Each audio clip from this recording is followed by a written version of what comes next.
Hello and welcome to episode 233. Guess what? You got me of the Veeam Community Recap. I am joined with Madalina. We're back in normal circumstances, minus or plus jet lag. How you doing today? Good day, Rick, and good day, community. Indeed, the jet lag is no fun in here. And we both know that travel is fun, but sometimes, brings some negatives. So you had some issues with your back. I had some issues with my back. So we are kind of in recovering, but back to normal circumstances, as you said. And hopefully it's going to stay like that for a while. What do you think? Uh, I can commit to next week, normal circumstances. Rest of the Okay. year, no joke, Maddie. The rest of the year, all bets are off. This might Okay. Next week might be the last time the rest of the year that I actually do the recap at the desk here, unless we record on Okay. like a Friday or something. That It's sounds like gonna, a very it's busy end of the year. yes, yeah, it's gonna be Okay. a fall to remember. So I got to get through it, but we will. I got above special department news. Guess who is here in the Veeam office this week? Oh, Already, I would not be able to guess. I Tell had us. there is one part of our business is the customer success organization for existing customers, and would you know that that group has the highest concentration of current and former V100 program members? So we have Craig Dalrymple here today. Just gave him a tour of the office.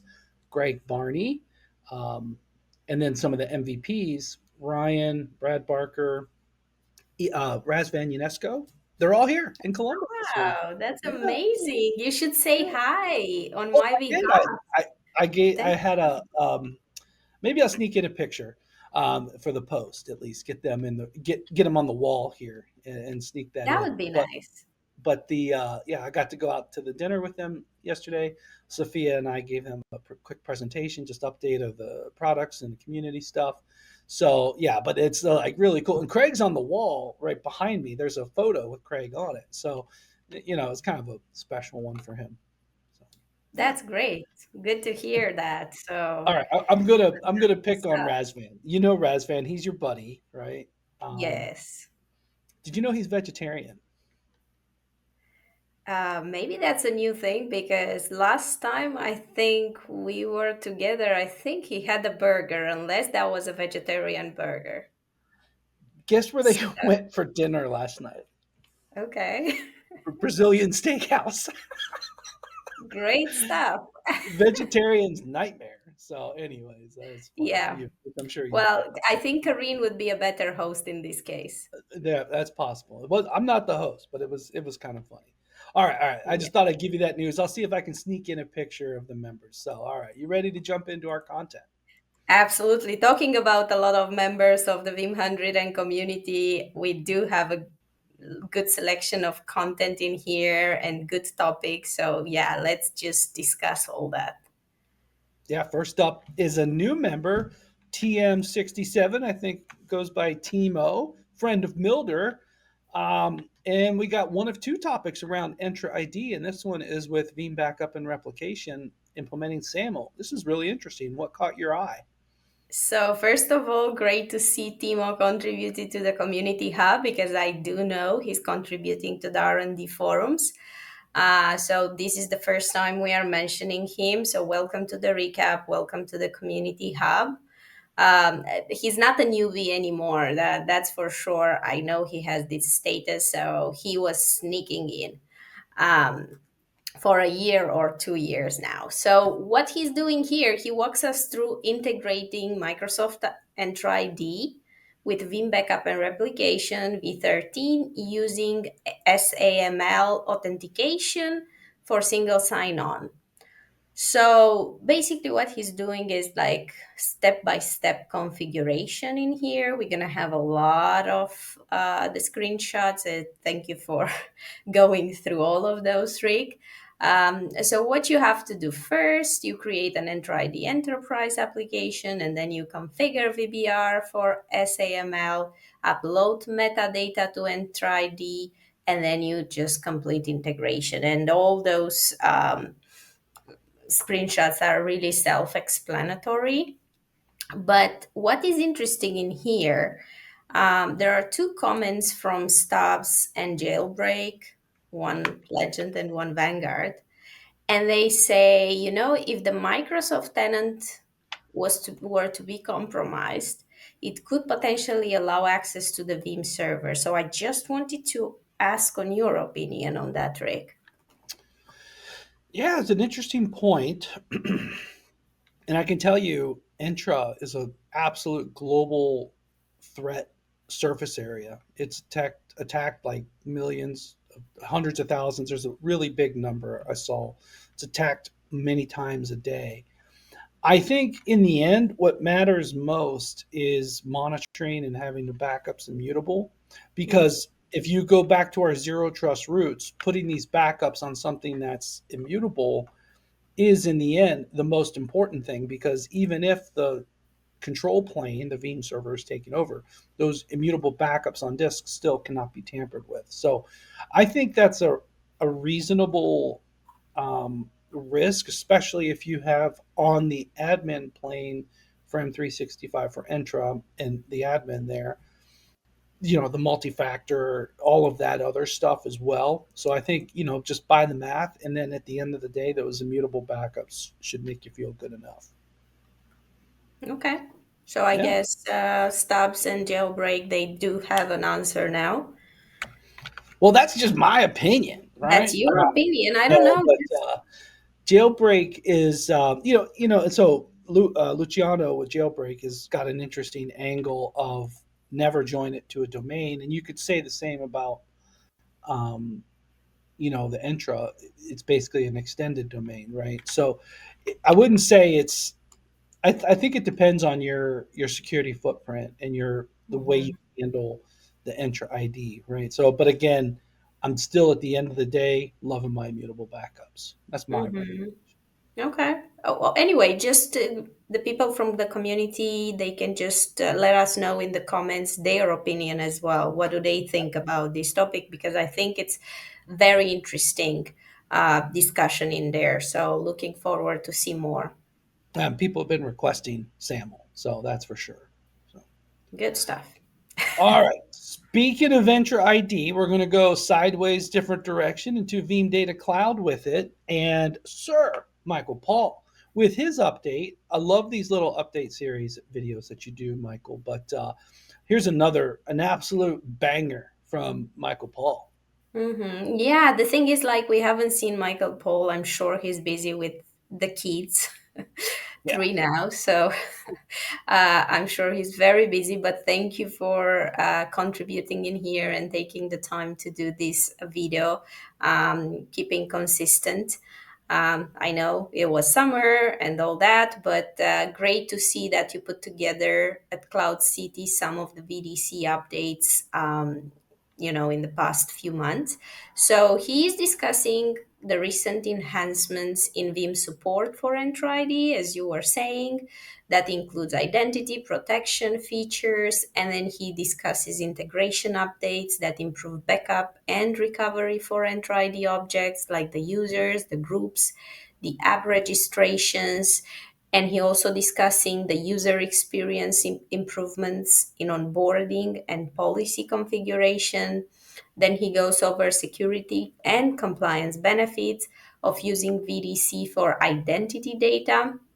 And in the end he says, like, it's just great to see how Veeam is expanding its cloud native capabilities to better support identity services, and this of course helps organization to protect critical access infrastructure, and of course the streamline recovery workflow. So it's a really good 20 minutes video. Definitely recommend it. We just briefly went over some of the things he's talking about, but he's going in depth, and definitely recommend if you are using VDC, if you are planning to use VDC, just go over this.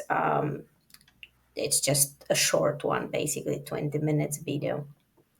Yeah, and you can also speed videos up if you want it to play faster too. I do that sometimes, but that's because I'm native English and so is Michael, so that That's just one characteristic, but some people like to do that. I want to draw your attention. Oh, you're going to see the music I like there, so never mind. I want to draw your attention to something that he talks about briefly. Let me see if I can kind of frame it in there. The four tiles. This is so cool, meaning the tenant he's managing is consuming these four services from Veeam Data Cloud. Entra ID, which he's talking about. But you can also see that, you can get a subscription for M365, Salesforce, and Vault. And, there will be other services offered on here. So keep that in mind. Michael Paul, thank you so much for sharing content on Veeam Data Cloud. Love these video updates. Totally. Thank you, Michael. Speaking of cloud and cloudy stuff, Jeff and Michael had their recent show, VMs on Kubernetes, and they have a kind of a summary post and some links as well as they have their video that just went live, I want to say a week or two ago. Yeah, like August, I believe it was this Okay. one. But yeah, from one Michael to another, my two favorite Michaels in here. So that's great. Yeah, Michael put together basically a short overview of what they discussed. But what he's talking about is the emerging practice of running virtual machines on Kubernetes. And here he's focusing on the use of KubeVirt, which is basically a Kubernetes extension that enables VM workloads to coexist with containers. And he says, like, this approach is gaining a lot of traction when it comes to enterprise platform like Red Hat OpenShift and SUSE Harvester. This one is a new one. I don't think I heard about it. I should make a little bit more research on it. And Michael says, vSphere remains the most probably mature, robust hypervisor ecosystem from, this point of view. But he also says that, the industry is kind of actively exploring alternatives like KubeVirt, and that we should really be paying attention to what is coming next. Of course, when it comes to hypervisor, we've been discussing a lot in the recaps. Our community members are discussing it as well on the community hub a lot. But KubeVirt and Kubernetes, virtualization and virtual machine, on Kubernetes, this is kind of a new topic. So that's very interesting. And then, as you said, he's also talking a little bit about the live stream they had. I think he even mentions this was in August with Jeff, and they actually had like a 1 hour discussion and comparison between KubeVirt with vSphere, especially in the context of deploying the Veeam software appliance. So I think that would be interesting for anyone that has an idea of the topic, and it's interesting to educate themselves more in this respect. And he said they are talking about the deployment experience. They say like some of the vSphere, what offers that it offers a more UI driven, streamlined deployment, while KubeVirt, it requires more manual configuration using YAML, especially in vanilla setups. So I think that's a very interesting discussion. So if you didn't watch it, the video is there. So go ahead and do it. What do you think about it, Rick? Well, I apologize, first of all, that I sneezed and I didn't mute it quick enough. So sorry about that. But yes, I think these platforms, Red Hat OpenShift with SUSE Harvester, is very popular platform. And we're kind of seeing, Michael likes to call it the hypervisor Hunger Games, right? And definitely recommend giving this a read and a listen. But I think it's really fantastic, and all the way down talking about the YAML scripts here as well. And I want to check out Dean's post. Looks like he's been doing a lot. Again, a deep dive. The market is changing, so I think it's really good to know what these options are. And then, first comment here from Shane, who has been looking at other hypervisors. We featured that last week, right? Yeah, totally. So I think everyone should give this a look because VMs on Kubernetes, it is a thing. Thank you, Michael. Thank you, Jeff. Totally. All right. Now let's go to Vanguard blog spotlight, and we're back to Ben Harmer, the HomeLab 2.0. I remember we featured some of his milestones a few weeks, a few episodes, many episodes ago. I love that AI driven looking image there. That would be a pretty awesome home lab, but quite a lot of power consumption. I don't think that's what he's going to set up. But what caught your eye on his setup here for this post? So I think what we mentioned, Home Lab, it was more like Ben Thomas. He did two posts, and Oh, that's did I what we get them meant. mixed up again? But Oh, Ben Harmer, indeed, oh he had no. some really good articles that we mentioned, but I don't think they were home lab. But this one was a good, and you know that I always appreciate a good home lab blog. So I couldn't, just be like, oh, I'm gonna pass this. So I was like, no, I have to. So he's sharing his home lab journey progression over the past few years. So that's an interesting journey in there. um, that's a cool picture. I'm just trying to And figure out what is that. It's something Spanish. Spanish original from eight. Is that a beer? Got I beer and think Coke. that's That sounds like Coke. a party. Maybe that's a Well, beer. Yeah. this is Coke, but I'm thinking that's like Estrella Dam or something. You know, who knows? That's No, what I'm Ben, always let looking us at. know. Yeah, let us know. What's the box? Is that beer? So basically, he says he started with a modest setup, a single NUC and NAS, and then evolving into a robust, scalable, energy efficient environment to meet his needs. And the lab has been, of course, instrumental in developing his IT skills and exploring personal tech interests.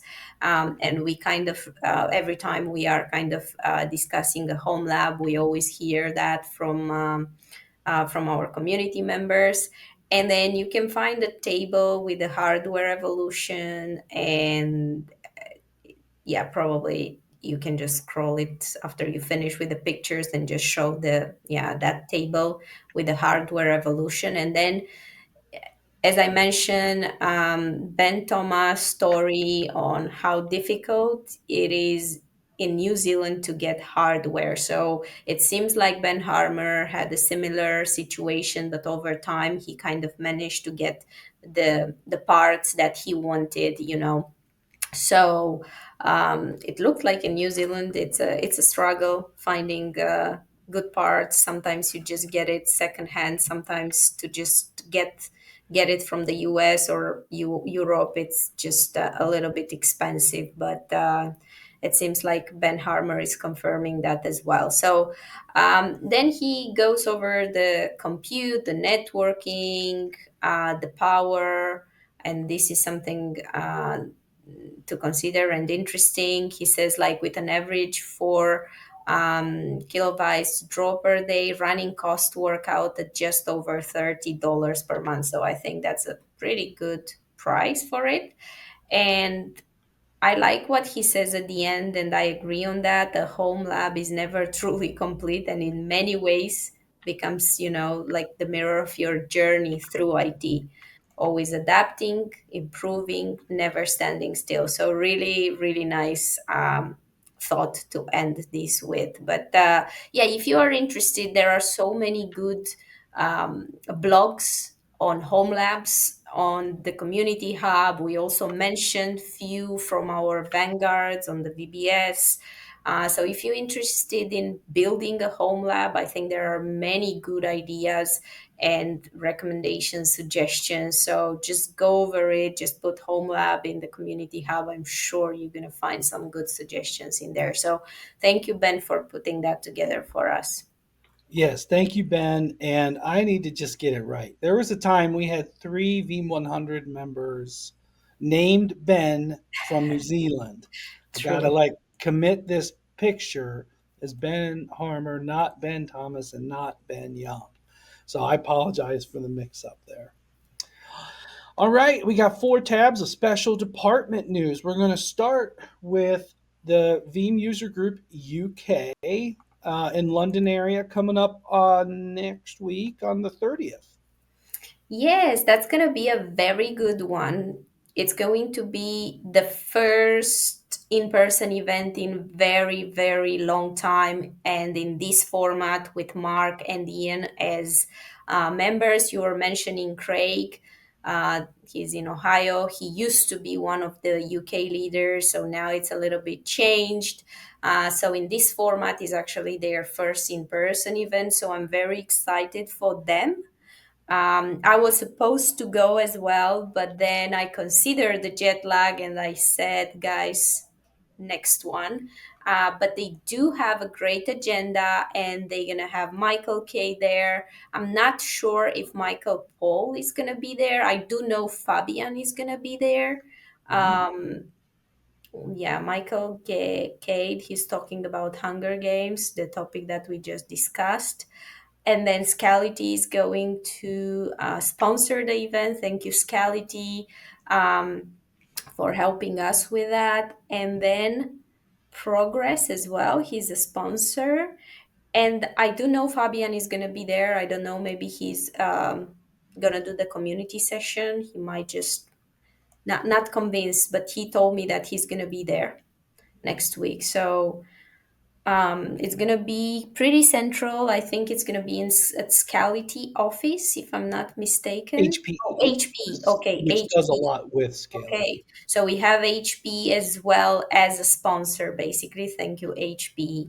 So I think this is gonna be fantastic, and I am bummed that I'm gonna miss it, but it is what it is next time.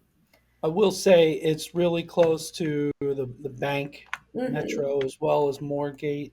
I know you used to live in London. Piece of trivia, is Yes, that correct, Maddie? Yeah. yes, I used to. I used to study in London. I was there for 3 years, so yeah.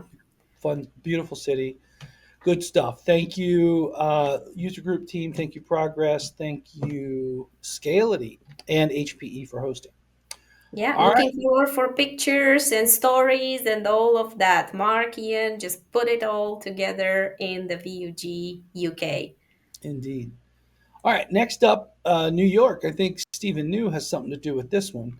Yes. Um, let's see, New York, Wednesday, 1st of October. It's funny. I'm going to be in New York October 3rd. So, You might the next attend. week, well, the next week I'll be there. I just, in October 2, I have to be in Rochester, New York. So, blah, Okay. blah, blah. But, anyways, Data Prize. So, via Stephen New. Thank you for that. Object First, surprise.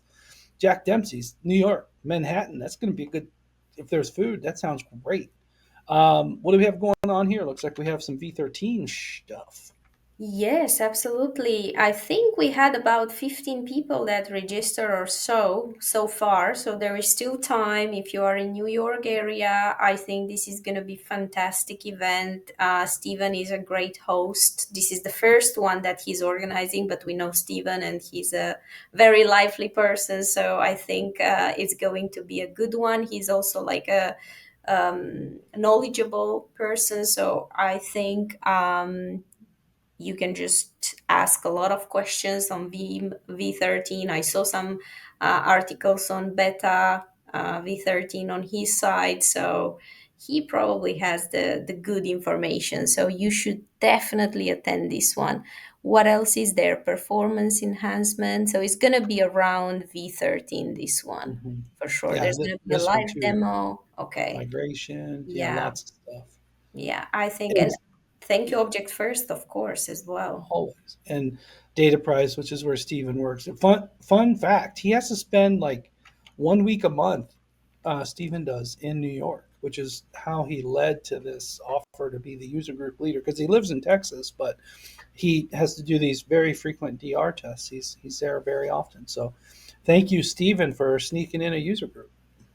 Yeah, later this month or October, I think he's gonna do one in Los Angeles as well. So we're gonna Coast. mention it at the right time. But yeah. Appreciate you, Stephen New. All right, next up, Julian, AZ, and you are going to host the next Veeam 100 show of Ransomware Live. I love this project that Julian's working on. Yeah, absolutely. Actually, we had a call with Julian, and he got us the story of the project. So very interesting. We are looking forward to share it with everyone. This show is going to be 2nd of October. That's 10 a.m. East time. Like I think that's That's gonna be 4 p.m. 4 CET p.m. or something like that. Yeah, set, and 5 p.m. my time, Eastern time, East Europe time. I mean, so don't miss on this one. It's gonna be great. It's gonna be on LinkedIn. It's gonna be on Facebook, if I'm not mistaken, as well. And I don't know. I don't think we are doing it on X anymore, right? I don't know, but here's a quick look at his project that he's got. I mean, it's wild. Some of the data points that he's got, Yeah. just to give you a sense. It is ransomware.live. So I think what Julian's been doing is great. We have some trouble with the streams, LinkedIn. In a perfect world, it's all five: LinkedIn, Facebook, X, YouTube. Sorry, all four. That's a perfect world. But when we do these streams, sometimes one of them don't cooperate, unfortunately. Yeah, but I mean, everyone has a LinkedIn, so you can just, or Facebook, you can just watch us there. There is this is a really good one, and it's open and it's free, so it's a tool that anyone can use it. So definitely recommend watching this show. And if you're not already following Madalina Christille on LinkedIn, be sure to do it now. That's just kind of weird how it says, I'm following you. That's just weird. Anyways, it just stands Yeah. out. And yeah, it is kind of scoped here on LinkedIn, and just click right there and you'll be ready to go. Yeah. Awesome. Thank you, Maddie. Thank you, AZ. Thank you, Julia. All right, last up in special department news, the very same day, Michael and Jeff are going to talk about storage in their cloud native show around especially the cast in the Kubernetes world. So I think good interest already for this one. 23 pre-regs. Actually, you could do both back to back, so this doesn't overlap. So that works out really good. Yes, I think it does. Yeah, I was thinking because we have a VUG India, but we changed the date. It was initially 2nd of October, but now it's the 8th. So Mhm. indeed, I could do. Good. And then yeah, this will be interesting because we'll always have it on the replay. So if you can't make it, looks like October 2 is a busy day for a lot of people, but we'll have it on the playlist for sure. Yeah, but yeah, it's picking up this show that they are organizing. I think being very consistent, and also like all the topics that they are choosing are very interesting because they are really having good attendance. So that's a good improvement because we in the past we used um, to have like a two, three, four people interested in Kubernetes topics, but it might just be the topics they are choosing, or Kubernetes is just getting bigger and more interesting for more companies, for more people in general. So or might just be both. Well, and the other thing I want to draw your attention to, Maddie, there's like it's resonating with new people. You see a lot of the Veeam 100, you see some of our employees and stuff, but when we get new people in engaged in these things, that is actually attractive as well, right? So it's Yeah, not just the choir showing up, you know what I mean, where it's just V100 talking to each other, that type of thing. It's This is really good that it's pulling in new folks. So that's an important absolutely, quality attraction as well. totally. All right. So last up is who's new, straight from the desk of Sophia. We are happy to welcome plus 159 new members. Big Cargo 777. I was wanting to say 777 like the aircraft, but maybe Big Cargo. Maybe you're born in 1977. Who knows? Let us know. Doc Spike, human, and then Octopus 3846. Octopus. So they have 8 arms, 8 tentacles. What's 3846? Who knows? And then Alfred's pick, times are changing. Pretty good list there, eh? Yeah, I saw that one. That was very interesting. One times are changing. Yeah, Good username. And good indeed. number, plus 159 for a week, because I Yeah. think we did have um, the We had the count last week, the but I count. think it was about the same. I think Sophia was just giving us a window of a week because we didn't do it for a long time. So I Yeah, think but it's I mean, the number is good actually. yeah, very good, very good. I'm We are I growing. It's blowing my mind away the growth of this still. So anyways, next week, yes, we should be back in semi regular circumstances. I hope I am.